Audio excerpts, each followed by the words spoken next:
Hello my dear friends, welcome to my YouTube channel. আজি মই বনালো জলফাই আচাৰ। কেনেকৈনো জলফাই আচাৰ বনালো আহকচোন চাওঁ। মই জলফাইৰ বাবে গোটা মছলা ব্যৱহাৰ কৰিছো। এয়া মছলাখিনি এনেদৰে লৈ অলপ গৰম কৰি মিক্সিত পিচি লম। মিক্সিত পিচি লোৱাৰ পিছত এয়া পিচি ললো। তাৰ পিছত জলফাইখিনি ৰ'দত শুকুৱাই লৈ অলপ ভাঙি ললো। ভাঙি ললে অলপ মছলাটো সোমাই আৰু আচাৰটো খাবলৈ ভাল হয়। সেইভাবে মই ভাঙি লৈ এয়া জলকীয়া গুড়ি দিলো, নিমখ সোৱাদ অনুসৰি নিমখ দিলো।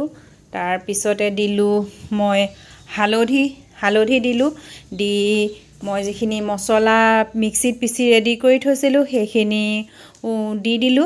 দি ভালদৰে এয়া মিক্স কৰি লৰাই থাকিম। তাৰ পিছত এখন কেৰাহীত মই তেল গৰম কৰি থৈছিলোঁ। গৰম কৰি ইয়াতে এই মিক্স কৰি থোৱাখিনিতে গৰম তেলখিনি মই ইয়াত ঢালি দিছোঁ। ঢালি ভালদৰে আকৌ লৰাই আছোঁ।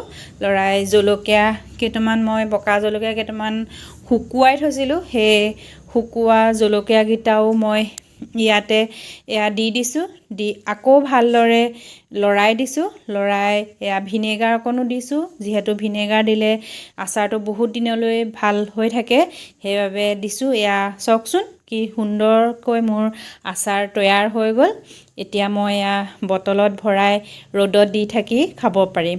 আজিলৈ আহোঁ, অন্য এটা ভিডিঅ'ত লগ পাম আকৌ। ধন্যবাদ।